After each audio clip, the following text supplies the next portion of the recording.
பார்வதி தேவி மற்றும் பிரம்மதேவரின் சாபம் காரணமாக பார்வதி தேவியும் சிவபெருமானும் தனித்தனியாக இருந்தனர்.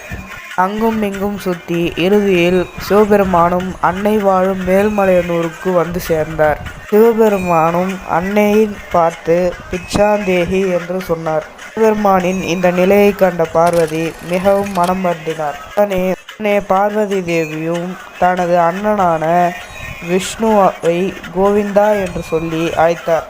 தங்கை கூப்பிட்ட குரலுக்கு பெருமாளும் ஓடி வந்தார். ஓடி வந்த பெருமாள் இந்த சாபம் நீங்க ஒரு வழி சொன்னார்.